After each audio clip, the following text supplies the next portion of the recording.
오늘 우리가 함께 읽었던 이 본문은요, 복음의 핵심을 담고 있는 말씀입니다. 그래서 교회를 조금 다닌 분들에게는 아주 익숙한 내용이 우리가 읽었던 내용입니다. 하지만 오늘은 복음의 핵심의 내용, 복음의 내용을 다루기보다는 예수님과 니고데모와의 대화를 통해서 전도자이신 예수님의 전도의 방법, 그리고 시각, 그리고 예수님의 마음에 대해서 우리가 함께 나누고 배우고자 합니다. 니고데모에 대한 예수님의 전도는 어느 날 밤 니고데모의 갑작스러운 방문으로부터 시작되었습니다. 전도자이신 예수님의 전도에 대한 방법과 시각 그리고 마음을 배우기 위해서는 오늘 말씀을 시작하기 전에 주변 배경을 좀 알고 시작하는 것이 좋습니다. 그 중에서도 예수님의 대화의 상대였던 이 니고데모가 어떤 사람인가를 아는 것이 중요합니다. 오늘 본문은 니고데모에 대한 몇 가지 신상 정보를 기록하고 있는데요. 요한복음 3장 1절에 기록이 되어 있습니다. 같이 읽어보겠습니다. 시작. 그런데 바리새인 중에 니고데모라 하는 사람이 있으니 유대인의 지도자라. 니고데모에 대해서 두 가지 신상 정보를 기록하고 있습니다. 바리새인이다. 유대인의 지도자다라는 말씀입니다. 바리새인은 흔히 예수님의 질책을 많이 받았기 때문에 상당히 나쁜 부류로 생각할 수가 있는데요. 바리새인은 조금 이해하면 사실 그렇게 나쁜 사람들이 아닙니다. 바리새인의 가장 근본되는 사상이 있습니다. 이 사상을 갖고 있는데요. 바리새인들의 가장 근본되는 사상은 바로 이것입니다. 하나님의 율법을 통해서 하나님의 뜻을 발견할 수 있다는 것입니다. 여러분들도 그렇게 믿으시죠? 아무도 안 믿으시는 거 보면. 여러분 하나님의 뜻을 어떻게 발견하시나요? 이것은 나쁜 것이 아닙니다. 저도 이것을 믿고 있습니다. 하나님의 말씀을 통해서 하나님의 뜻을 발견할 수 있다. 이게 바리새인들의 가장 근본되는 사상입니다. 그렇기 때문에 이들은 하나님의 율법을 아주 중시했습니다. 그래서 율법을 많이 연구했습니다. 그래서 연구한 율법을 따라서 살려고 상당히 많이 노력한 사람들이 바로 이 바리새인들입니다. 그리고 이들은 율법을 연구하고 또 따라 살 뿐만 아니라 회당이라는 곳에서 당시 유대인들을 가르쳤던 사람들이 바리새인들입니다. 그래서 예수님께서는 니고데모를 이스라엘의 선생이라고도 부르셨는데요. 바로 이것 때문에 그렇죠. 요한복음 3장 10절 한번 읽어볼까요? 읽겠습니다. 시작. 너는 이스라엘의 선생으로서 이러한 것들을 알지 못하느냐. 선생이었습니다. 흔히 랍비 이렇게 부르죠. 말하자면 니고데모는 이런 사람입니다. 성경에 대한 지식이 상당한 사람, 바로 니고데모였습니다. 니고데모라는 이름은요, 이런 뜻입니다. 백성들을 정복한 자, 니고데모의 이름의 뜻입니다. 상당히 멋진 이름이죠. 그런데 이 이름이 이스라엘식 이름이 아니고 그리스식 이름이었어요. 헬라식 이름이었습니다. 그러니까 이 사람이 유대 땅에 살면서도 헬라식의 이름을 갖고 있는 것으로 볼 때 이 사람은 율법학자로서 율법에 대한 지식을 갖고 있을 뿐만 아니라 당시 그리스 철학, 헬라 문화권의 이 학문에도 상당히 조예가 깊었다는 것을 우리가 짐작할 수가 있습니다. 아리스토텔레스, 플라톤 철학 이런 것들에 대해서 상당히 박식한 사람이 바로 이 니고데모입니다. 말하자면 니고데모는 이렇습니다. 하나님을 향한 열심을 갖고 있습니다. 율법에 대한 엄청난 지식을 갖고 있습니다. 그것뿐만 아니라 세상에 대한 지식도 상당히 탁월합니다. 말하자면 당대 최고의 지식인 중에 하나가 바로 니고데모였다는 것을 알 수 있습니다. 또 니고데모의 두 번째 신상 정보는요, 바로 유대인의 지도자였다는 것인데요. 당시 유대 사회에는 대제사장과 제사장 부류는 사두개파 사람들인데요. 사두개인들과 바리새인들 그리고 장로들 71명으로 구성된 사내들인 공회라는 것이 있었습니다. 오늘날은 권력의 집중을 막기 위해서 권력을 분리시켜 두는데요. 이 당시 공회는 그렇지 않았습니다. 유대 사회의 입법, 사법, 행정 모든 분야의 권력을 함께 갖고 있는 최고 권력 기관이면서 통치 기관이 바로 사내들인 공회였습니다. 이 사내들인 공회에 속해 있는 공회원을 특별히 지도자 이렇게 불렀습니다. 유대인의 지도자 이렇게 불렀습니다. 그러니까 이 니고데모는 어떤 사람이냐면 공회원이었던 거예요. 이 중에 한 사람이었습니다. 70만 명 중에 1인. 말하자면 니고데모는 이런 사람입니다. 막강한 정치적, 사회적, 종교적인 권력을 갖고 있는 사람, 바로 니고데모이죠. 자, 이런 것으로부터 좀 추론해낼 수가 있는데요. 당시 유대 사회는 종교 사회였습니다. 그렇기 때문에 율법학자입니다. 그리고 바리새인 중에서 공회원을 뽑았는데요. 그 중에 한 사람이 니고데모였다는 것이죠. 그러니까 바리새파 사람 중에서 저 밑에 있는 하위 레벨이 아니었다는 거예요. 바리새인 중에서도 공회원이 될 정도로 바리새파 중에서도 거의 윗선에 있는 사람이 바로 니고데모라는 것인데요. 자, 종교 사회였고 율법학자고 바리새파 사람 중에서도 거의 탑에 랭크될 정도로 이 사람 니고데모인데요. 말하자면 니고데모는 당시 종교 사회 속에서 일반 사람이 범접할 수 없는 종교 엘리트입니다. 엘리트 중에 엘리트입니다. 그러니까 이런 배경을 갖고 있으면 어떻게 보여지냐면 일단 자기 스스로 이렇게 생각할 수 있습니다. 나는 당연히 하나님의 나라에 들어갈 수밖에 없어. 이렇게 생각할 수 있겠죠? 왜냐하면 종교 엘리트니까. 그리고 다른 사람 보기에도 그 사람 니고데모는 당연히 하나님의 나라에 들어갈 수밖에 없지. 그리고 들어가더라도 아마 높은 자리에 앉을걸? 이라는 사람이 바로 니고데모라는 것이죠. 스스로도 그렇게 여겨도 됩니다. 사람 모두가 그렇게 여겼습니다. 이게 바로 니고데모입니다. 그 구원에 대해서 의심할 수 없는 사람. 의심하면 결례가 되는 사람. 니고데모입니다. 한 가지만 좀 더 살펴보겠습니다. 이것은 그 정황상으로 좀 살펴볼 필요가 있습니다. 요한복음 3장 2절인데요. 좀 읽어보겠습니다. 읽겠습니다. 시작. 그가 밤에 예수께 와서 이렇게 말씀하고 있죠. 이런 니고데모가 예수님을 찾아온 거예요. 근데 밤에 왔다 이렇게 말씀하겠죠. 밤에? 왜 밤에 왔을까요?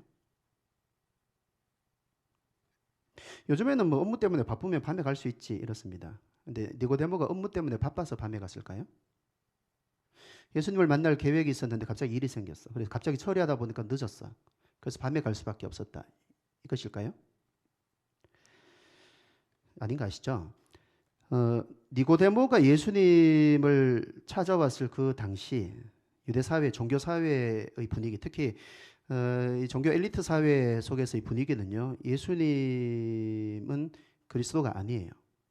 일반 사람들은 예수님을 그리스도로 믿고 따르는 이들도 있긴 했지만 종교적으로 높은 지위에 있는 사람들은 대부분 그렇게 생각하지 않았습니다. 오히려 예수님을 위협적인 존재, 그리고 경계의 대상으로 보고 있었습니다. 근데 그 부류 속에 한 사람이 니고데모예요. 이런 분위기 속에서 예수님을 찾아간다는 것, 그리고 낮에 찾아갔다가 누구에게 보이기라도 하면 이것은 니고데모 입장에 상당히 사회적으로, 종교적으로, 정치적으로 부담이 되는 일이 됩니다. 하지만 꼭 만나야 했던 거예요. 그러니까 밤에 찾아간 겁니다. 자, 다시 물어보겠습니다. 왜 위험을 감수하면서까지 예수님을 만나야 했을까요?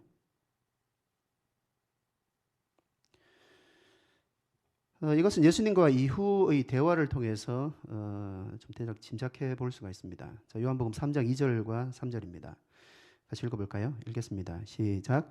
라비어, 우리가 당신은 하나님께로부터 오신 선생인 줄 아나이다. 하나님이 함께 하시지 아니하시면 당신이 행하시는 이 표적을 아무도 할 수 없음이니이다. 예수께서 대답하여 이르시되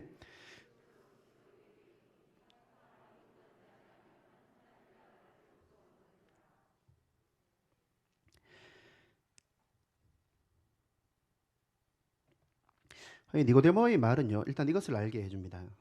그는 예수님에 대한 이야기를 계속해서 관심을 가지고 듣고 있었다는 겁니다. 예루살렘 중심에 있었지만 예수님의 거의 대부분의 사역은 갈릴리, 그러니까 그 유대, 당시에 이스라엘은 이렇게 그 남부와 북부 지역이 있는데요. 남부 지역은 유대, 그렇죠. 북부 지역은 갈릴리라고 부릅니다. 예수님의 사역의 중심지는 갈릴리, 특히 가버나움이었어요. 갈릴리는 초원으로 봤습니다. 그런데 이 유대, 그리고 유대의 중심인 예루살렘에 니고데모가 있었던 거예요. 그 니고데모가 예수님을 어떤 분이다 이렇게 말하는 것으로 볼 때요. 평소에 그는 예수님에 대한 이야기를 계속해서 듣고 있었어요. 그리고 관심을 갖고 있었습니다. 예수님의 가르침의 내용이 무엇인지도 아마 정확히 알았을 겁니다. 무슨 일을 하셨다는 것도 거의 알고 있었겠죠. 아마 이런 이야기를 계속해서 들으면서 그의 마음이 아마 요동쳤던 것 같습니다. 아마 그는 이런 생각을 했을 것입니다. 이러한 가르침을 가르치고 사람으로서는 도저히 할 수 없는 이 기적을 반복해서 행할 수 있는 분이라면 하나님께서 보내신 선생이 맞겠다. 그리고 하나님께서 함께 하시는 분이구나라는 생각을 했겠죠. 이게 니고데모 예수님에 대한 평가였습니다. 근데 이것은 당시 유대 사회 속에서 그리고 예수님이 사역을 마치는 날까지 유대 지도자층에서 들었던 가장 후한 평가였습니다. 니고데모가 그렇게 보고 있었던 겁니다. 근데 좀 더 나가서 생각해 보면요. 그는 단지 예수님을 이 정도로만 생각한 것은 아닌 것 같아요. 이 정도만 생각했으면 예수님 굳이 찾아갈 필요가 없습니다. 그런 분이구나. 끝. 여기까지면 됩니다. 이 하나님이 우리를 위해서 대단한 분을 보내주셨구나. 감사하다. 이거로 끝내면 됩니다. 아마 그의 마음에 이런 생각도 있었던 것 같습니다. 이 예수라는 이분이 가르치고 표적도 행하고 기적도 행하고 수많은 사람을 따르게 할 수 있다면, 자, 이제부터 중요합니다. 이분은 이 시대 우리 민족과 하나님의 나라를 위해서 나와 함께 무엇인가를 할 수 있지 않을까라는 생각입니다. 당시 유대는 로마의 지배를 받고 있었습니다. 그래서 유대인들은 민족의 독립과 찬란했던 다윗 시대의 하나님 나라를 회복하기를 원했습니다. 이것이 유대인들의 꿈이었습니다. 이것이 그들의 메시아에 대한 상이기도 했습니다. 오셔서 우리를 해방시켜 주시고 우리나라 가운데 하나님의 나라를 세워줄 메시아가 왔으면, 이게 유대인들의 꿈이었습니다. 아마 니고데모도 이런 마음을 가지고 있었다고 보이는데요.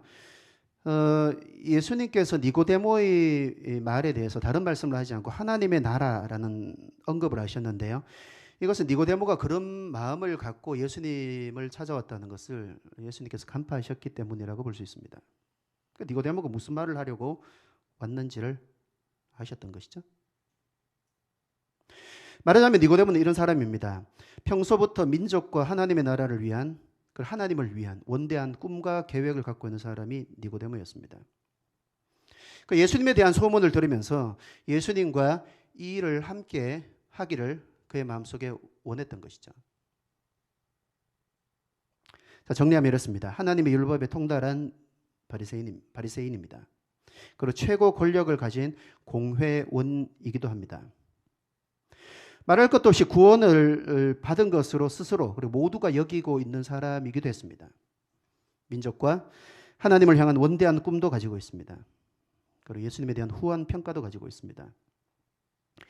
이런 니고데모가 와서 존중하는 평가의 말로 예수님께 말하기를 시작한 것입니다. 이게 정황입니다. 근데 예수님의 니고데모에 대한 이 첫 번째 말씀은요, 첫 번째 대답은 뭐가 좀 이상해요. 자, 여러분들 요한복음 3장 많이 읽으셨을 텐데요. 혹시 요한복음 3장 1절, 2절, 3절을 쭉 읽으시면서 이상하다고 생각해 본 적 있습니까? 없으시죠? 읽는다고 바빴기 때문에 생각하면 안 되잖아. 읽어야 되잖아, 그냥. 제가 좀 설명해 드리겠습니다. 사실 이 예수님의 말씀 좀 이상해요. 자, 요한복음 3장 3절을 다시 좀 읽어볼까요? 읽겠습니다. 시작. 진실로 진실로 내게 이르노니 사람이 거듭나지 아니하면 하나님의 나라를 볼 수 없느니라. 자, 예수님의 니고데모에 대한 대답 겸 처음 말씀은요, 니고데모에게는 상당히 어색한 말씀입니다. 니고데모는 어딜 가도 누구를 만나도 이런 식의 첫마디를 들어본 적이 없을 거예요. 자, 니고데모는 상당한 지성인입니다. 최고의 지식을 가진 사람이에요. 그리고 권력자입니다. 이 사람이 찾아왔어요. 그러니까 여러분들이 예를 들어 길을 가다가 우리나라에 제일 높은 사람이 대통령이니까 대통령을 만났어요. 그럴 리는 없겠지만 만났습니다. 대통령은 정해진 데를 가기 때문에 길거리에서 우연히 만날 기회는 없겠죠. 어쨌든 우리가 만났어요. 그럼 여러분 어떻게 하시겠어요? 또 그가 뭐 그럴 일도 없겠지만 여러분들 집에 밤에 찾아왔어요. 그럼 여러분 어떻게 하시겠어요? 최소한 인사는 해야 되는 거 아닙니까? 좀 당황해하면서 예를 갖추면서 말을 시작해야 되는 것 아닙니까? 예수님 그렇게 안 하셨습니다. 이제 이상해지죠. 그리고 예수님은 대략 짐작할 수 있었던 니고데모의 방문 의도에 대해서도 존중이나 동조하는 말씀을 하지 않으셨습니다. 그러네? 예, 원래 그랬습니다. 그리고 나서 예수님께서 말씀하십니다. 오히려 이렇게 말씀하시는 거예요. 그 니고데모에게 상당히 익숙한 인사, 예를 차리는 거 왜 오셨습니까? 무슨 뭘 제게 하실 말씀이라도 있나요? 이런 말부터 니고데모는 듣는 게 아주 익숙합니다. 그런데 예수님은 이런 말씀을 안 하신 거예요. 그러니까 니고데모가 예수님을 만나고 나서 상당히 어색합니다. 이 분위기는. 그러니까 예수님은 더 어색하게 만듭니다. 어떻게 말씀하셨냐면 이렇게 말씀하신 거예요. 거듭나지 아니하면 하나님의 나라를 볼 수 없다. 이렇게 말씀하신 겁니다. 이것은 일단 두 가지가 좀 어긋납니다. 첫 번째는 대화 흐름이 안 맞아요. 니고데모는 전혀 이 주제를 꺼내지 않았습니다. 그런데 지금 예수님께서 이 주제를 말씀한 겁니다. 그 중간에 뭐가 빠진 거예요. 아까 말씀드렸던 그런 통과 의례적인 이런 그 인사치레 이런 것들은 안 했습니다. 바로 넘어간 거예요. 대화 흐름상 일단 안 맞아요. 그리고 또 니고데모는 자신이 하나님의 나라에 들어갔다고 생각하는 사람인데 이 예수님의 말씀은요 그의 거듭남과 구원에 대한 말씀이기 때문에 더더욱 맞지 않습니다. 이제까지 누구는 감히 그의 면전에서 이런 주제에 대해서 언급한 적이 없었을 거예요. 그 니고데모 선생님 당신의 하나님의 나라에 들어가는 문제에 대해서 제가 좀 말씀드리고 싶습니다 라고 감히 말할 수가 없는 주제예요. 예수님은 구원의 문제에 대해서 그냥 내뜸 꺼내신 것이죠. 자, 이것입니다. 누구나 관심과 고려의 조건으로 생각했던 니고데모의 외적인 조건에 대해서 예수님은 일단 반응하지 않으셨습니다. 오히려 무시까지 하시면서 감히 그의 구원과 거듭남에 대한 문제를 꺼내신 거예요. 정리해드리자면 예수님은 첫 한 말씀으로 니고데모가 사람들에게 존중받던 이 네 가지 완전 무시해버린 겁니다. 그의 외적인 두 가지 조건, 그의 구원, 그리고 원대한 꿈, 한 가지 더 있죠. 좋은 평을 하는 것도 무시했습니다.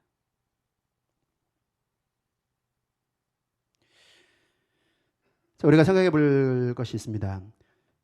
왜 주님께서는 니고데모가 만났던 일반 사람들처럼 그가 갖추고 있는 그의 모든 것에 반응해 주지 않으시고 그가 주제로 삼고 싶어 했던 그 말에 대해서 묻거나 응답해 주지 않으시고 무시하는 듯한 모습을 보이시면서 전혀 듣고 싶지 않았던 그 일을 들으려고 온 것도 아니에요. 왜 그의 구원의 문제를 말씀하실 수가 있었던 것일까요? 예수님의 첫 말씀은 상당히 중요한데요. 우리에게 전도자이신 예수님의 전도의 본을 가르쳐 줍니다. 바로 이것입니다. 전도자이신 예수님의 사람을 바라보시는 시각, 그리고 무엇을 중요하게 보시는가를 가르쳐 줍니다. 예수님께서는 한 사람이 가지고 있는 모든 것들과 배경과 관심보다도 그 사람의 영혼의 문제의 해결을 더 중요하게 그리고 더 시급하게 보셨다는 것입니다. 이것이 예수님의 첫 말씀을 통해서 우리가 배울 수 있는 교훈입니다. 당시 예수님은 초라한 시골 선지자였어요. 하지만 니고데모는 모두가 인정하는 최고의 종교 지도자입니다. 예수님께서는 이런 대단한 니고데모가 찾아왔다라는 것, 그리고 처음 들었던 후한 평가를 했다는 것, 그리고 민족을 위해서 자신의 위대한 일을 위해서 함께 할 것을 제안하려고 하는 것에 대해서 너무나 황송해하면서 받아들여야 되는 것 아닙니까? 아니면 함께 할 수가 없다면 최소한 감사하는 표현은 하거나 거절한다고 하더라도 기분 상하지 않게 아주 완곡한 어조로 아주 정중하게 사양해야 되지 않겠습니까? 권력자예요. 앞으로 주님의 사역에 어떤 형태로든 도움을 줄 수 있는 분이니까 좋은 관계를 유지하는 정도로 헤어지려고 노력해야 되는 것 아닙니까? 굳이 거물인 니고데모를 무시하고 당황하게 하는 말씀을 하실 필요가 있었을까요? 만약에 주님의 사역에 방해라도 되면 힘을 갖고 있기 때문에 이제부터 제 사역 막아야겠다. 방해라도 하면 예수님 어떡하시려고? 왜 이렇게 예수님은 생각 없는 사람들이나 했을 만한 말과 행동을 니고데모 앞에서 서스럼 없이 한 것일까요? 제가 말씀드렸던 것은 우리가 권력 있는 사람, 힘 있는 사람 앞에서 일반적으로 행하는 행동들입니다. 태도와 말입니다. 그럼 주님은 우리가 생각할 수 있는 정도의 생각도 할 수 없는 분이었던 것일까요? 전혀 그렇지 않습니다. 예수님께서는 니고데모의 외적인 조건에 주눅들어 말이 막히지 않으셨던 것뿐입니다. 우리 막히죠? 주눅듭니다. 그런데 예수님은 그러지 않으신 거예요. 또 주님은 니고데모의 후한 평가에 들뜨지도 않으셨을 뿐입니다. 또 니고데모가 말하고자 하는 그의 관심사, 그의 페이스에 말려 들어가지 않으셨을 뿐입니다. 오히려 예수님께서는 이 모든 것을 넘어서 주님의 페이스로 그를 끌어가려고 하신 겁니다. 비록 이것이 니고데모를 순간 당황하게 하고 불편하게 할 수 있다는 것을 예수님은 충분히 알고 계셨지만 일부러 그렇게 하신 거예요. 예수님께서 니고데모에게 이 말씀을 하지 않으셨다면 어떻게 됐을까요? 니고데모가 어디가 있을까요? 지옥 갔겠죠.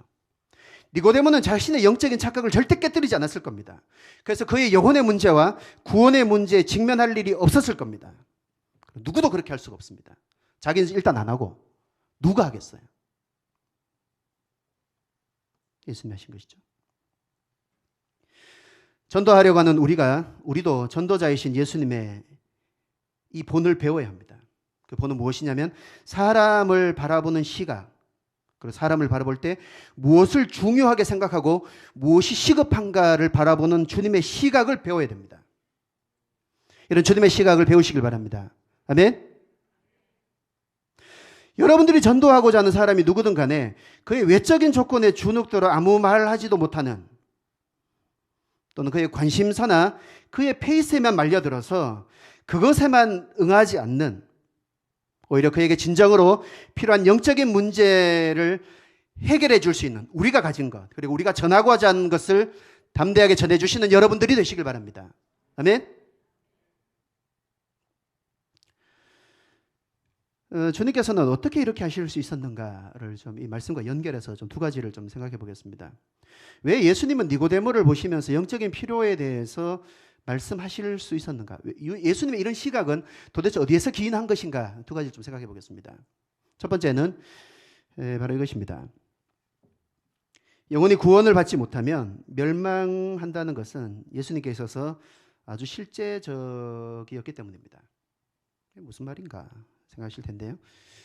말씀드리겠습니다. 예수님께서 말씀하시고자 하시는 것을 위해서 많은 비유를 드셨습니다. 그런데 예수님의 많은 비유 중에서 사람의 실명을 구체적으로 거론한 적은 단 한 번도 없습니다. 딱 한 번 있습니다. 누구냐면 부자와 거지 나사로의 비유에 나오는 나사로입니다. 예수님께서 이름을 말씀하신 거예요. 예수님은 재담꾼이 아닙니다. 소설가가 아니에요. 이야기를 만들어내는 분이 아닙니다. 그런데 예수님께서 단 한 번도 그렇게 하신 적이 없는데 나사로라는 이름을 언급하시면서 부자와 있었던 이야기를 하셨어요. 왜 그렇게 말씀하신 것일까요? 무슨 의미일까요? 이 속에 담긴 의미가 뭘까요? 여러분들이 생각하는 그대로입니다. 실제 있었던 사람이에요. 실제 있었던 일입니다. 왜 부자 이름은 없지? 라고 생각하신다면요.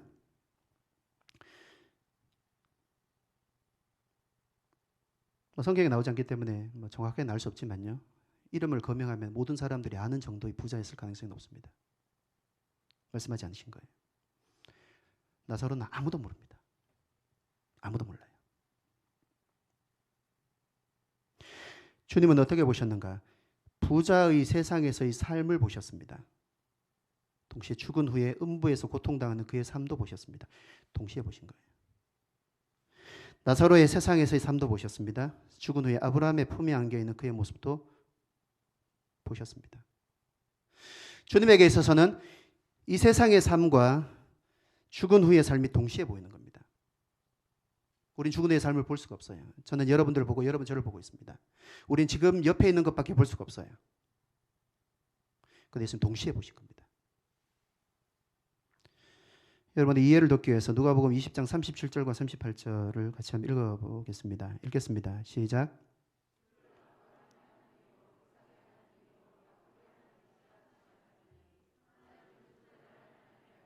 살아있는 자의 하나님이시라. 하나님에게는 모든 사람이 살았느니라. 이 말씀은 예수님께서 사두개인들에게 하신 말씀인데요. 사두개인들은 부활은 없다, 이것을 주장하는 사람들이었습니다. 그런데 예수님께서 이들의 생각을 뒤엎기 위해서 말씀해 주신 거예요. 그래서 이렇게 말씀하셨습니다. 너희가 하나님은 아브라함의 하나님, 이삭의 하나님, 야곱의 이야기라고 기록된 거 알지? 이렇게 물으신 거예요. 그러니까 알지. 당연히 이스라엘 사람들이고 성경을 알기 때문에 당연히 압니다. 그러니까 주님께서 이것을 이제 이렇게 말씀하신 거예요. 우리도 이 사실을 아는데 그냥 쭉 읽어요. 근데 이 시제가 현재형으로 되어 있다는 겁니다. 하나님에게 있어서 하나님은 아브라함의 하나님이었고 지금은 아니고, 하나님은 이삭의 하나님이었고 지금은 아니고, 야곱의 하나님이 어떤 적이 있었는데 지금은 아니고, 이런 말이 아니에요. 하나님은 지금, 그때도 아브라함이 하나님이었고 지금도 아브라함이 하나님이야. 그때도 이삭의 하나님이었고 지금도 이삭의 하나님이야. 이런 말씀입니다. 이 말씀은 이런 의미가 담겨 있는 거예요. 내게 있어서는 모든 사람들이 살아있다, 이것입니다. 이게 하나님의 속성입니다. 하나님은 죽은 자들과 살아있는 자를 동시에 보십니다. 이해할 수 없지만 이게 하나님입니다. 하나님 영적인 세계 속에서 우리를 바라보시고 그 영적인 세계에서 벌어지는 그 일을 지금 동시에 바라보고 있는 겁니다. 그러니까 말하자면 하나님에게 있어서는 삶과 죽음이 현실이라는 겁니다. 우리에게는 삶이 현실이에요. 삶이 실제입니다. 하나님에게서는 삶도 실제고 죽음도 실제예요. 이게 하나님께서 보시는 관점입니다. 이것이 지금 주님 앞에 눈에 펼쳐지고 있는 거예요. 그러니까 니고데모의 조건을 보실 수가 없는 겁니다. 왜냐하면 그가 어떻게 될지를 아시는 거예요. 동시에 보시기 때문입니다. 말씀하실 수 있는 거예요. 자, 두 번째 이유입니다. 두 번째 이유는 생활과 개인의 관심사가 가진 영적인 악영향을 너무나 잘 아셨기 때문입니다. 뭔 소린가? 라고 생각하실 텐데요. 예수님께서는 얼마 전에 우리가 누가복음 교티 본문에도 나왔었는데요. 잔치에 초대를 받은 이들이 참석을 사양했다라는 비유를 말씀하신 적이 있습니다. 그리고 그들이 참석을 사양했던 이유도 함께 말씀하셨습니다. 자, 한번 좀 띄워주시겠어요? 자, 여기 보면 세 가지 이유가 나옵니다. 밭을 샀기 때문에, 소 5겨리를 샀기 때문에, 장가 들었기 때문에 저는 사양합니다. 이런 내용이죠. 이 비유는 하나님께서 준비하신 천국 잔치에 오기를 사람들이 사양할 것인데, 그 이유가 밭 사고 소 사고 결혼했기 때문에, 장가 들었기 때문일 것이다 라고 말씀한 겁니다. 근데 실제로 밭 사고 소 사고 장가 가면 천국 안 가는 거 아니잖아요. 그러니까 이것은 예수님의 어떤 의도를 담고 있다는 겁니다. 포괄적으로 좀 보셔야 됩니다. 예수님께서 밭 사고 소 사고 장가 들었기 때문에 하나님의 천국 잔치를 사람들이 거부하실 것이다, 이렇게 말씀한 것은요, 이런 의미입니다. 밭을 사고 소를 사고 장가 간다는 것은 이런 겁니다. 그들의, 그러니까 천국 잔치에 초대를 받은 사람들의 지금 생활, 지금의 관심사를 뜻합니다. 천국에 초대받는 그 당시에 초대받는 사람들의 생활과 그 당시의 관심사를 통칭합니다. 실제로 사람들이 하나님의 초대에 무관심하고 좋은 이야기라고 말은 하긴 하지만 받아들이지 않는 이유가 무엇이던가요? 악을 행하기 위함이던가요? 실제로 여러분들이 전도하고 있는 이들 중에서 악을 행하고 죄만 짓겠다고 결심하는 사람들은 보기 힘듭니다. 무엇 때문이던가요? 그들의 생활 아니었습니까? 그들의 지금 관심사 아니었습니까? 생활일과 관심사는 이런 것들입니다. 학생들은 뭐 인간의 일생이기도 한데요. 학생 때는 이겁니다. 교회 가자. 예수님 믿어야 된다. 나 이제 공부해야 돼. 진로를 선택하고 믿겠다. 공부를 하고 있습니다. 공부가 마칠 때쯤 됐습니다. 교회 가자. 이제 공부도 마쳤는데 교회 가야지.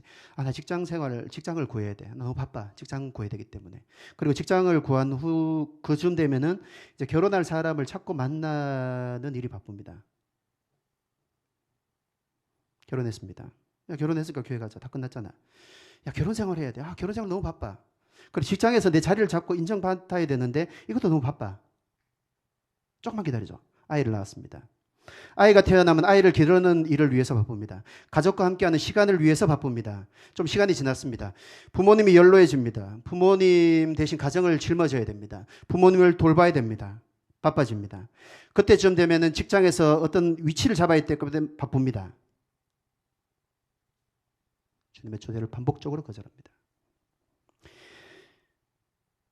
대단한 것이 아니에요. 당시 그들의 생활과 관심사입니다.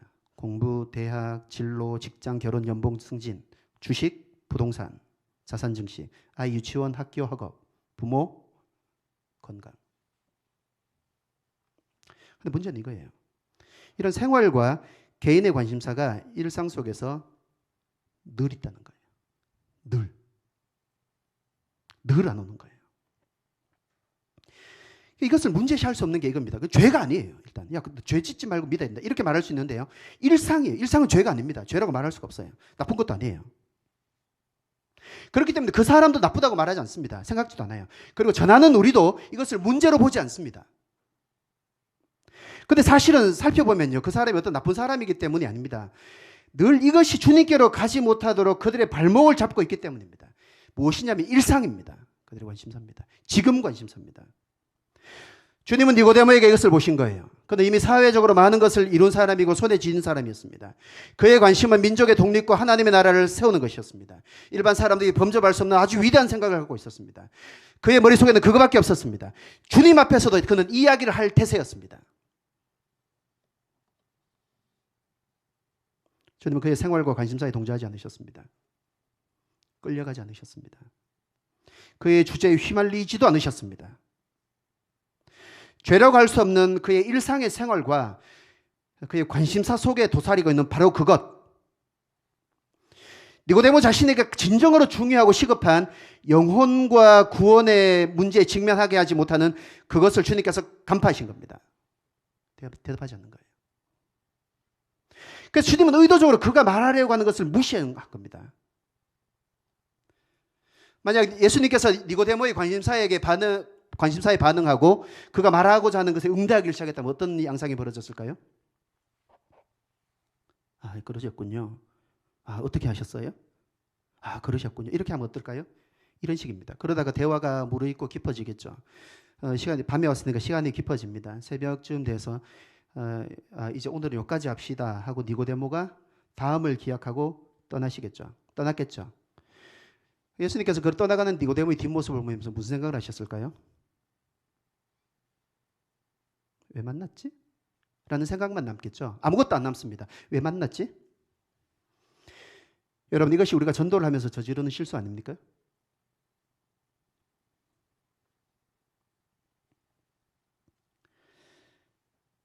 이런 이유 때문에 예수님께서는 니고데모를 전도하되 그의 가진 외적인 조건에 반응하지 않으신 겁니다.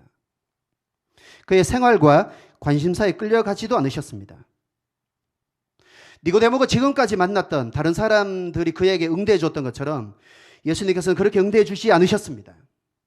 오히려 주님께서 보시는 인간 니고데모, 죄인 니고데모의 가장 중요한 문제, 그리고 가장 시급한 문제인 영적인 문제와 구원의 문제, 그 영혼의 문제를 말씀하신 겁니다. 아무리 탁월한 사람이라고 하더라도, 하나님을 향해서조차도 위대한 꿈을 가진 사람이라고 하더라도 그가 예수님을 믿지 않고 구원을 받지 않는다면 멸망할 것이라는 것을 예수님은 아주 실제적으로 보고 계셨기 때문입니다. 그 말씀하실 수밖에 없었던 겁니다. 이게 예수님의 시각입니다.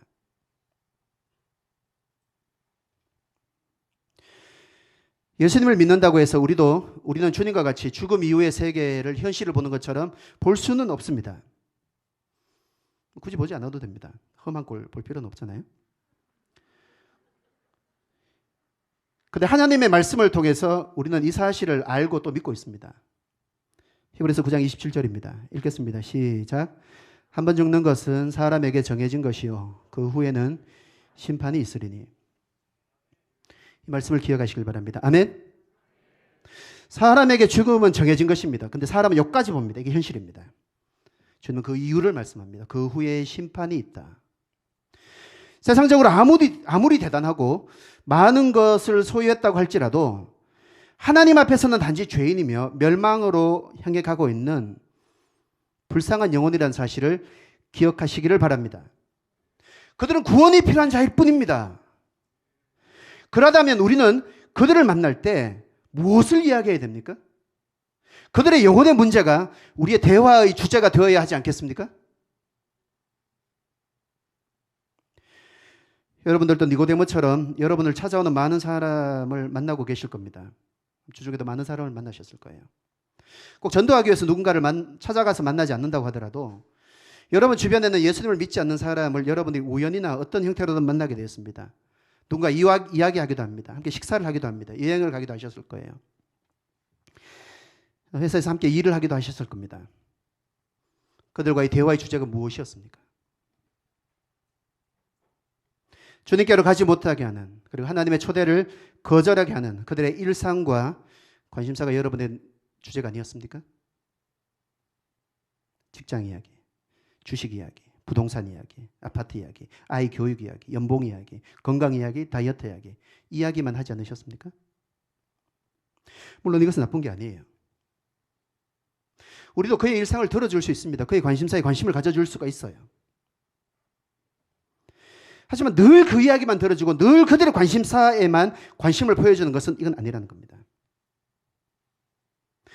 여러분들이 주님처럼 구원받지 못한 이들의 영적인 결말을 알고 계신다면 그들에게 정말 필요한 것이 무엇인지를 기억하시고 주님처럼 그들의 영적인 필요를 알려주시는 여러분들이 되시길 바랍니다. 혹시 이야기하시면서 역전도 되신 분 계시지 않으세요? 이런 분들도 많더라고요. 만나보니까 전혀 새로운 사실을 알게 됐다. 이게 정말 곤란한 겁니다. 다시 말씀드립니다. 주님은 사람에게 있어서 가장 시급하고 중요한 문제를 반복되는 그들의 생활과 관심사가 아닌 영혼의 문제 그리고 구원의 문제로 보셨다는 것입니다. 이제 모든 성도님들도 주님과 같은 시각을 가지심으로 여러분들이 만나는 모든 사람들의 가장 시급하고 중요한 문제를 여러분의 입을 열어서 말씀해 주시는 여러분들이 되시길 바랍니다. 아멘. 두 번째, 예수님을 전도를 통해서 배울 수 있는 교훈입니다. 요한복음 3장 3절 같이 읽어보겠습니다. 읽겠습니다. 시작. 진실로 진실로 내게 이르노니 사람이 거듭나지 아니하면 하나님의 나라를 볼 수 없느니라.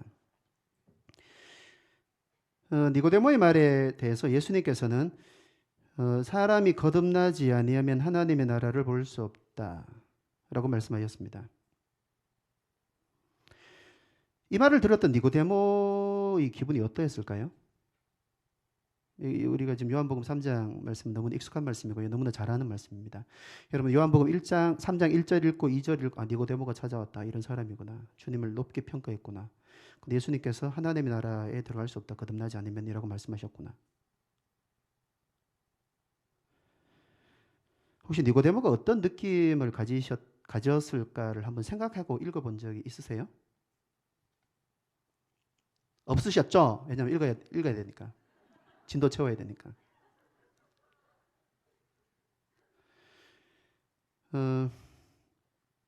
상당히 기분 나빠했습니다. 나는 그런 거 본 적 없는데? 있습니다. 3장 4절 같이 읽어보겠습니다. 읽겠습니다. 시작. 사람이 늙으면 어떻게 날 수 있사옵나이까? 두 번째 모태에 들어갔다가 날 수 있사옵나이까? 이 말은 참 바보 같은 말이에요. 왜냐하면 예수님께서 거듭나지 않으면 하나님의 나라에 들어갈 수 없다. 초등학생들이 이렇게 부를 수 있어요. 그냥 이 자체를 명제로만 보면 이렇게 볼 수 있습니다. 늙으면 어떻게 들어갈 수 있어요? 엄마 뱃속에 어떻게 들어갈 수 있는지 방법을 가르쳐 주세요. 이렇게 볼 수 있습니다. 이 말 그 말 아닌 거 아시죠? 니고데모는 엄마 뱃속에 들어가는 방법을 물은 게 아니에요. 기분 나쁘다는 겁니다. 기분 나쁘다는 거예요. 하나님 거듭나야 된다. 어떻게 이런 겁니다. 말하자면 기분 나쁘다는 거예요.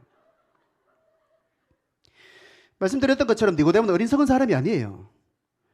니고데모는 상당히 총명한 사람입니다. 예수님께서 어떤 의도로 자신의 모든 이제까지 사람들이 자신에게 반응하던 그 반응이 아니라 전혀 다른 반응 말씀을 하셨는지를 아주 정확히 이해했습니다. 그리고 하나님의 나라를 왜 꺼냈는지, 거듭남에 대해서 왜 꺼냈는지를 아주 정확하게 이해했습니다. 니고데모는 아마 이렇게 들었을 겁니다. 예수님께서 말씀하신 거예요. 아마 이렇게 들었을 거예요. 너가 하나님의 나라를 이야기하려고 하지, 하지만 너는 하나님의 나라에 들어갈 수가 없어. 또 당연히 구원받았다고 생각하지? 아니, 그렇지 않아. 하나님의 나라에 들어가기 위해서는 먼저 거듭나야 되는데 넌 그런 적이 없어. 이게 니고데모가 들었던 말입니다. 예수님 말씀이 이렇게 들린 거예요. 예수님의 말씀이 명제로 들린 게 아닙니다. 자신에게 하시는 말씀으로 들린 거예요. 기분 나쁜 거예요. 이 예수님의 말씀은 전혀 예상하지 않았던 이야기입니다. 그리고 니고데모를 상당히 불편하게 만들었습니다. 이런 예수님의 말씀을 들으면서 어떤 의미인지를 정확히 파악하는 순간, 들으면서 실시간으로 파악이 됐겠죠. 그리고 나서 니고데모의 마음속에 이런 것들이 생각이 됐을 겁니다. 나 자신이 구원에 대해서 단 한 번도 의심한 적이 없고 유대 사회 속에서 그 누구도 나의 구원에 대해서 묻거나 의심하는 것은 일종의 결례인데, 나보다 훨씬 젊고 또 유대 지도자 사회 속에서 인정받지 못하는 너를 내가 인정해 줬더니, 그리고 최고의 평을 해줬더니 뭐 하자는 거야? 라는 생각을 했을 것입니다. 우리가 니고데모의 감정을 간파하지 못했던 이유는요, 여기에 니고데모가 기분 나빠하며 이런 표현이 없기 때문입니다. 니고데모가 애써 자신의 불편함을 드러내지 않으려고 노력했습니다. 노골적으로 드러내지 않으려고 노력했지만요, 하지만 그의 예수님에 대한 말씀에 퉁명스럽게 쏘아붙인 것을 통해서 그가 상당히 불편했다는 것을 우리가 알 수 있습니다. 있죠? 네, 원래 있었습니다. 자, 한번 생각해 보십시오. 여러분이 예수님 입장이에요, 지금. 니고데모 같은 사람이 여러분을 직접 찾아왔습니다. 밤에 위험을 무릅쓰고. 그리고 여러분들 상당히 이제까지 여러분들이 태어나서 한 번도 들어본 적이 없는 최고의 평을 해주면서 여러분들에게 말합니다.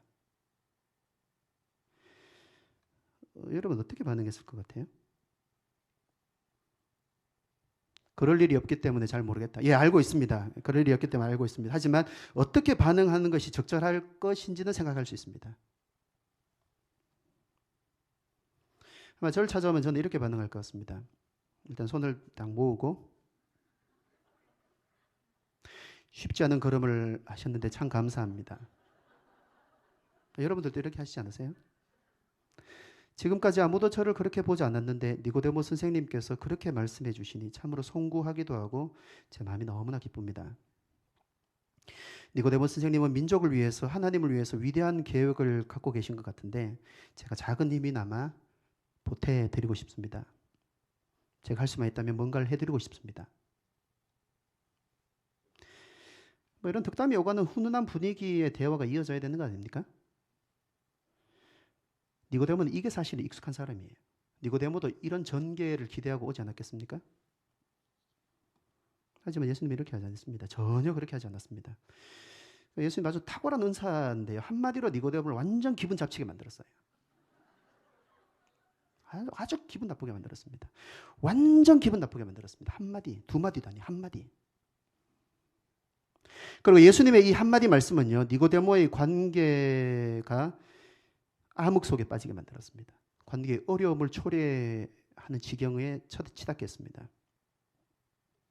그런데 더 문제는요, 예수님께서는 니고데모가 불편할 것을 아시고 말씀하셨고 또 실제로 불편해했습니다. 그런데 그 뒤로 니고데모에게 예수님께서 머리를 숙여 정중하게 사과하였더라. 있나요? 없습니다. 예수님 사과도 안 해요. 말씀을 거두지도 않습니다. 눈치가 없으세요. 계속해서 말씀합니다. 이것은 아주 중요한 의미를 담고 있는데요. 두 번째입니다. 주님께서 복음을 전할, 주님의 이 복음 전도를, 이 니고데모를 대하는 이 모습, 주님의 복음 전도를 통해서 우리가 배울 수 있는 두 번째 교훈은 이것입니다. 주님은 복음을 전하실 때 필요하다면 앞으로의 관계의 불편함을 감수하셨다는 사실입니다. 예수님입니다. 전도자이신 주님을 통해서 배울 수 있는 두 번째 교훈은 복음을 전하기 위해서는 관계에 있어서 생길 수 있는 조금의 불편함을 감수할 수 있어야 한다는 것입니다. 난 불편한 관계 싫어. 못 전합니다. 우리가 전하는 복음의 내용은 세상과 관계된 내용이 아닙니다. 영적인 세계와 관계된 것입니다. 우리가 전하는 복음의 내용은 이 세상의 삶에 집중하지 말고 영원한 영적인 세계가 존재하니, 그리고 그것은 영원하니 너의 삶을 그곳에 집중하라는 것입니다. 이런 내용은 세상만을 바라보고 살아가는 사람들에게 납득하기 어려운 것입니다. 모르겠다 이렇게 나오죠. 그런데 그것으로 그치지 않습니다. 오늘날은 교회에 대해서, 복음에 대해서 석 우호적이지 않습니다. 오히려 적대적이기까지 합니다. 이런 시대에 자칫하면 복음을 전하는 것은요, 지금까지 여러분들이 좋은 관계로 지내왔던 사람들과의 관계의 불편함을 야기할 수 있습니다. 그래서 아마 복음을 전해 본 사람, 아마 이런 경험을 하셨을 겁니다. 여러분들이 와서 복음을 전해요. 처음에는 그냥 다음에 다시 안 만나면 되지 이렇게 말하지만, 여러분이 계속 와서 복음을 전합니다. 그럼 어떻게 하던가요? 불편해합니다. 이렇게 말하죠. 너 이런 말 할 거면 다시 오지 마. 나 너 안 만나. 이런 말 들어보셨나요? 좋은 분들만 만나셨나 봅니다.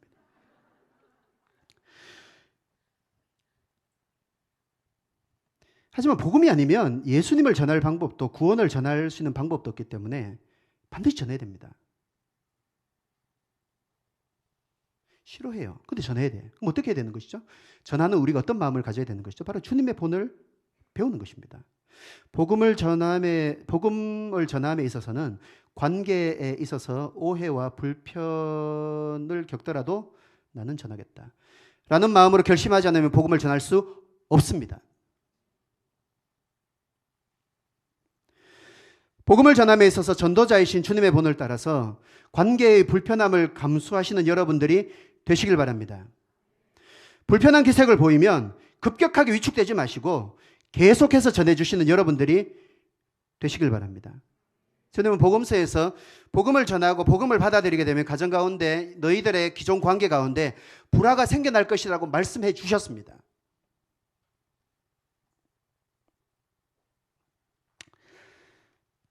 세 번째입니다. 자, 주님께서는 니고데모가 늘 사람들에게 대접받던 그런 형태의 대우나 말씀을 하지 않으신 거예요. 상당히 니고데모에게 좀 어색한 대화의 진행 방식이었습니다. 그리고 관계의 불편을 무릅쓰고 말씀하신 것이죠. 그 다음입니다. 잠깐 아까 말씀을 언급을 했는데요. 니고데모의 이런 반응을 보시면서도 예수님은 움츠러들거나 물러서지 않으셨다는 겁니다. 불편한 니고데모의 모습을 주님께서는 보셨습니다. 멈추지 않으셨습니다. 어떻게 하신 것이죠? 계속해서 복음을 전하신 거예요. 그 뒤로는 예수님께서 복음을 전해가셨는데 여기 쭉 적혀 있습니다. 자, 요한복음 3장 5절에서 8절 같이 한번 읽어볼까요? 니고데모의 불편해하는 이 모습을 보신 후에 하신 예수님의 말씀입니다. 좀 이상해요. 미안했다. 야, 이제 그만할게. 이게 아니에요. 읽겠습니다. 시작.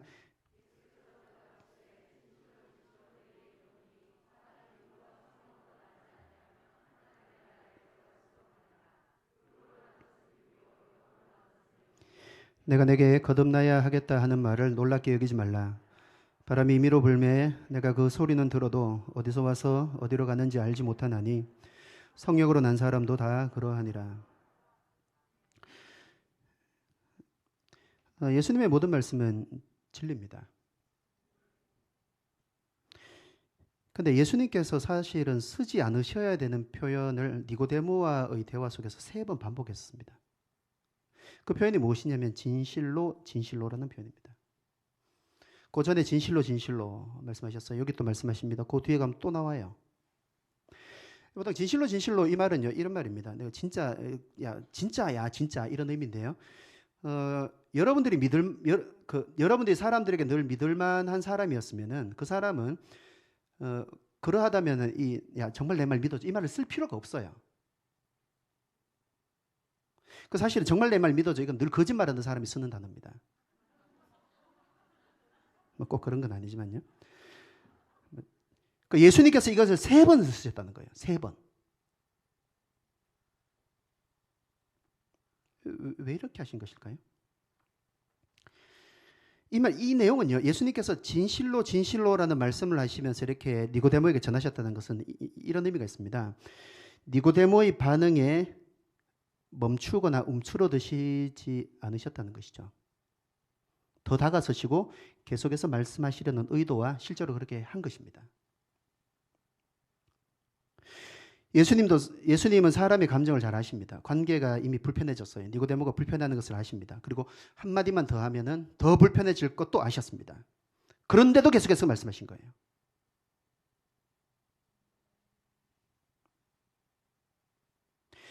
물론 성경에는 예수님께서 이 말씀을 하시면서 니고데모 예수님의 행동, 그러니까 어떤 행동을 취하시면서 어떤 어조로 말씀하셨다 이런 내용은 없어요.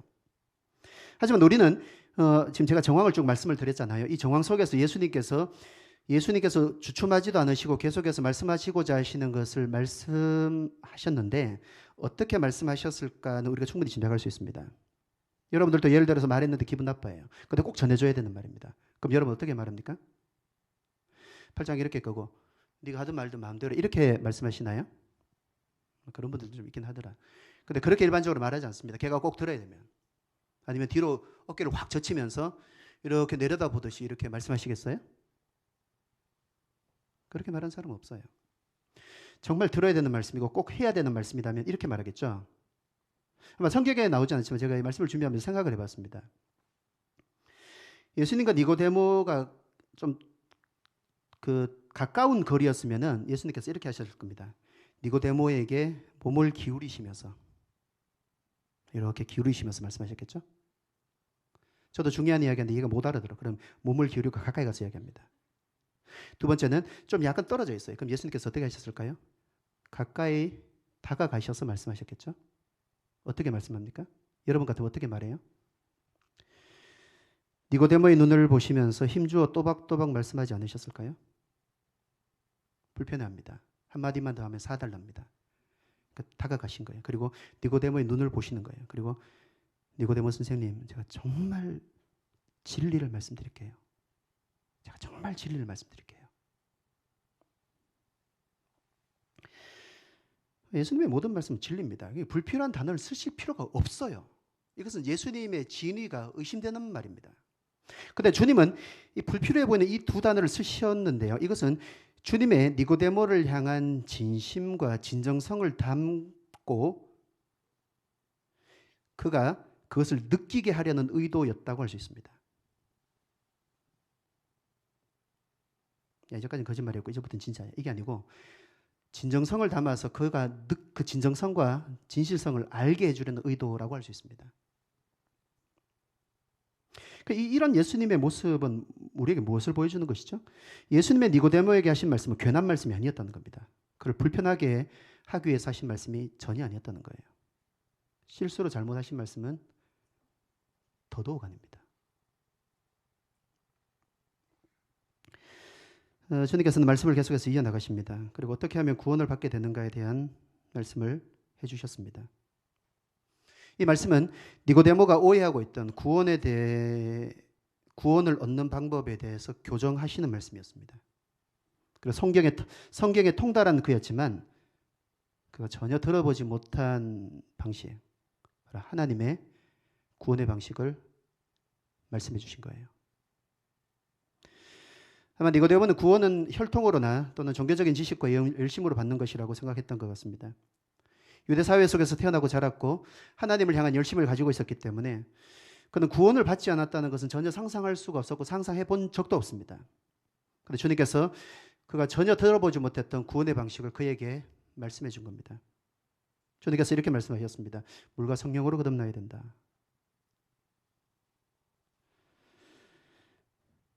주님의 진심과 진정이 그에게 전달된 것일까요? 니고데모가 약간 누그러진 태도로 말합니다. 요한복음 3장 9절입니다. 읽겠습니다. 시작. 니고데모가 대답하여 이르되 어찌 그러한 일이 있을 수 있나이까. 이 말은 최소한 퉁명스러운 말은 아니에요. 이 말은 그가 구원에 대해서 전혀 알고 있지 못했다는 것을 분명히 보여주는 말입니다. 구원의 방법은 한 가지밖에 없습니다. 예를 들어서 쉽게 설명해서 어떤 곳에 도달하는 방법이 딱 한 가지 뿐이라면 도달했다고 말하는 사람에게 그 방법에 대해서 이야기를 하면은 유일한 방법이기 때문에 서로 대화가 돼야 됩니다. 아, 그때 어떻게 하셨어요? 이런 일이 있었을 텐데 어떻게 하셨어요? 아, 그때 그때 정말 힘들었다. 그때 이런 일이 있었지만 이렇게 했어. 이 대화가 돼야 됩니다. 그런데 대화가 안 된다는 건 어떤 의미일까요? 그 사람이 도착했다고 하지만 사실 도착한 적이 없으며 거짓말하거나 속고 있는 것이죠. 니고데모도 마찬가지였습니다. 그는 구원을 받았다고 생각했습니다. 천국 하나님의 나라에 당연히 들어간다고 생각했습니다. 그런데 예수님께서 하나님의 나라에 들어가는 방식을 말씀하셨는데요. 이렇게 말했습니다. 어찌 그러한 일이 있을 수 있나이까? 아무것도 몰랐다는 거예요. 이 니고데모의 이 반응은요. 예수님께서 그의 영혼의 문제와 구원에 대해서 직면시키고 말씀하신 것이 지나친 것이 아니었다는 것입니다. 그리고 그의 실제 영적인 위치를 주님께서 정확하게 보셨다는 겁니다. 그것이죠. 니고데모의 말을 듣고 예수님께서 이렇게 말씀하셨습니다. 요한복음 3장 10절 11절입니다. 같이 읽어볼까요? 시작. 예수께서 그에게 대답하여 이르시되 너는 이스라엘의 선생으로서 이러한 것들을 알지 못하느냐? 진실로 진실로 내게 이르노니 우리는 아는 것을 말하고 본 것을 증언하노라. 그러나 너희가 우리의 증언을 받지 아니하는도다. 이스라엘 선생이라며 그것도 몰라? 이런 말이죠. 이스라엘 선생이 뭘 가르치는 것일까요? 가장 기본적으로 구원을 가르쳐야 되는 것이죠. 하나님의 뜻대로 살아가는 것이 무엇인지를 가르쳤겠죠. 예수님께서 말씀하셨습니다. 그것도 모르시나요? 니고데모가 도대체 뭘 가르친 것이죠? 이 말씀을 통해서 니고데모는 자신의 모습을 그냥 드러냈습니다. 드러낼 수밖에 없었습니다. 들킨 거예요. 바로 이어서 예수님께서는 다시 한번 진실로 진실로라는 말씀을 하시면서 계속해서 복음 진리를 말씀해 주셨습니다. 자, 다음 성경 구절 좀 띄워주시겠어요? 읽진 않겠습니다. 이 말씀을 보시면요. 예수님께서 이런 말씀을 하셨습니다. 나는 하나님의 독생자다. 니고데모는 예수님을 어떤 분으로 보고 있었죠? 하나님께로부터 온 선생. 여러분, 예수님은 하나님께로부터 온 선생이 아닙니다. 예수님은 하나님이시요 하나님 그 자체입니다. 니고데모는 잘못 봤어요. 최고 후한 평가였지만 잘못된 평가였습니다. 예수님께서 말씀해 주시는 거예요. 나는 하나님의 독생자다. 그리고 하나님 그 자체다. 그리고 모세 시대 광야에서 노뱀을 들었던 것처럼 내가 십자가에 매달릴 것이다. 그리고 나를 믿어야만 영원한 생명을 얻는 거야. 그리고 구원을 얻는 거야. 멸망에 이르지 않는 거야. 라고 말씀해 주신 겁니다. 바로 여러분 보시는 이 구절입니다. 성경을 한 문장으로 요약하면 요한복음 3장 16절이 나온다고 말합니다. 요한복음 3장 16절은 복음의 가장 기초적인 내용입니다. 하지만 가장 중요한 내용이기도 합니다. 모두 담고 있습니다. 그런데 오늘 말씀을 통해서 여러분들이 확인하셨겠지만요. 이 말씀이 당시 모든 사람들에게 손가락질을 받는 죄인이나 하나님을 전혀 알지 못하는 이방인들에게 말씀하신 것이 아니었다는 사실입니다. 하나님을 향한 열심이 있고 율법을 통달한 그리고 율법을 가르치기까지 하는 니고데모에게 하셨던 말씀이라는 사실입니다. 그리고 이 말씀은 아까 말씀드렸던 것처럼 복음의 정수를 담고 있어요. 이것을 통해서 우리가 전도자이신 예수님을 통해서 배울 수 있는 세 번째 교훈은 이것입니다. 영혼을 향한 진정성과 열심입니다. 그리고 물러서지 않는 모습을 배울 수가 있습니다. 그 결과로 나온 말씀이 요한복음 3장 16절이에요. 시간을 넘어서 우리가 복음을 전할 때, 우리가 예수님을 믿을 때 가장 많이 인용하고 우리가 믿는 그 말씀입니다. 예수님의 모든 노력의 응집체입니다. 예수님의 열심의 결정체예요. 이 말씀이 지금까지 남아있는 거예요. 영혼을 향한 열심입니다. 세상 사람들이 추구하는 모든 것을 가지고 있으며 더 이상 가질 것이 없어 보이는 사람이라고 하더라도 주님이 필요하며 구원이 반드시 필요하며 또 주님만이 주실 수 있는 생명, 바로 영적인 생명이 반드시 필요하다는 것을 여러분들의 진심을 담아서 주님처럼 전해주시는 여러분들이 되시길 바랍니다. 사람들의 반응에 너무 연연하지 마십시오. 원래 있는 겁니다. 그때 주저앉거나 주춤되지 마시고 전해주시길 바랍니다. 그리고 받아들이지 않을 것 같으면 더 진정을 담아서 여러분 혼신의 힘을 다해서 전해주시는 여러분들이 되시길 바랍니다. 진심은 통한다는 말이 있습니다. 네가 말하는 거 잘 이해도 못하지만 뭔가 있는 것 같구나. 이게 통하는 것이죠.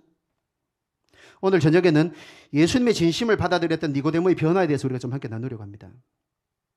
어쨌든 주님처럼 영혼을 위한 진정성을 가지시고 그들이 불편하고 불편해할 것 같아 보인다고 하더라도 열심을 가지고 물러나지 마시고 전해주시는 여러분들이 되시길 바랍니다. 아멘? 마지막입니다. 전도자로서 나눈 주님의 이 세 가지 모습을 말씀을 드렸는데요. 사실 이것은 한 근본에서 나왔습니다. 그것은 바로 이것입니다. 주님의 영혼을 향한 지극한 사랑입니다. 주님께로부터 배울 수 있는 전도자로서의 모습입니다. 그냥 둬도 되잖아요. 자기 잘난 맛에 착각하고 살다가 죽을 수 있지만 주님께서 말씀하신 겁니다.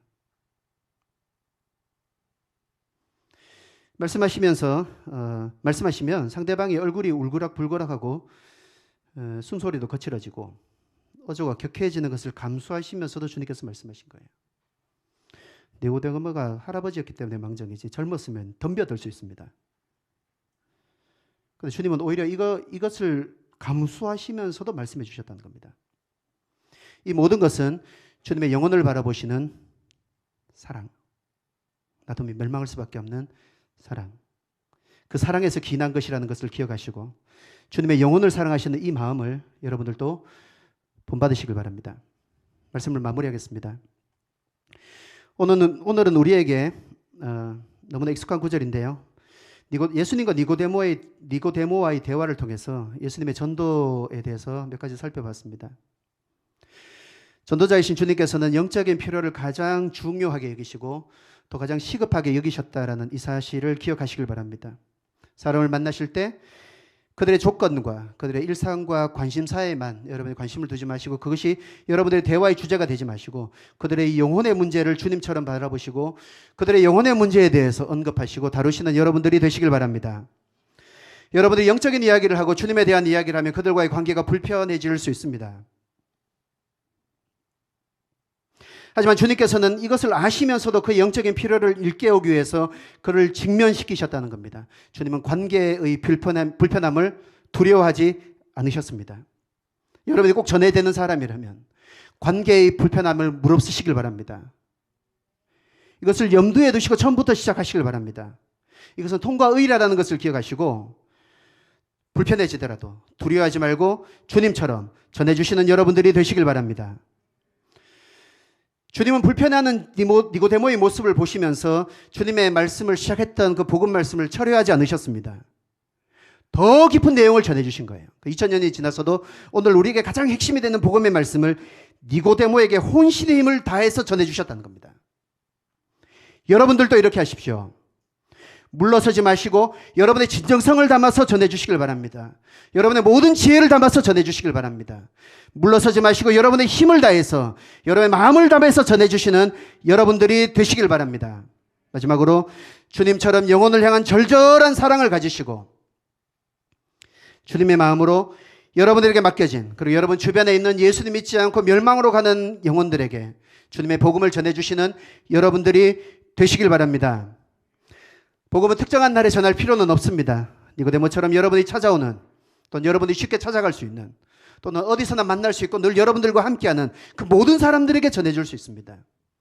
오늘 말씀을 통해서 주님께서 니고데모에게 어떤 방식을 통해서 복음을 전하셨는가를 배우시고 여러분의 실제 삶 속에서도 예수님의 본을 따라서 이런 마음으로 이런 방식으로 이런 자세로 주님의 복음을 늘 전하시는 주님의 성도들 주님의 교회들이 되시기를 주님의 이름으로 축원합니다. 아멘. 기도하겠습니다.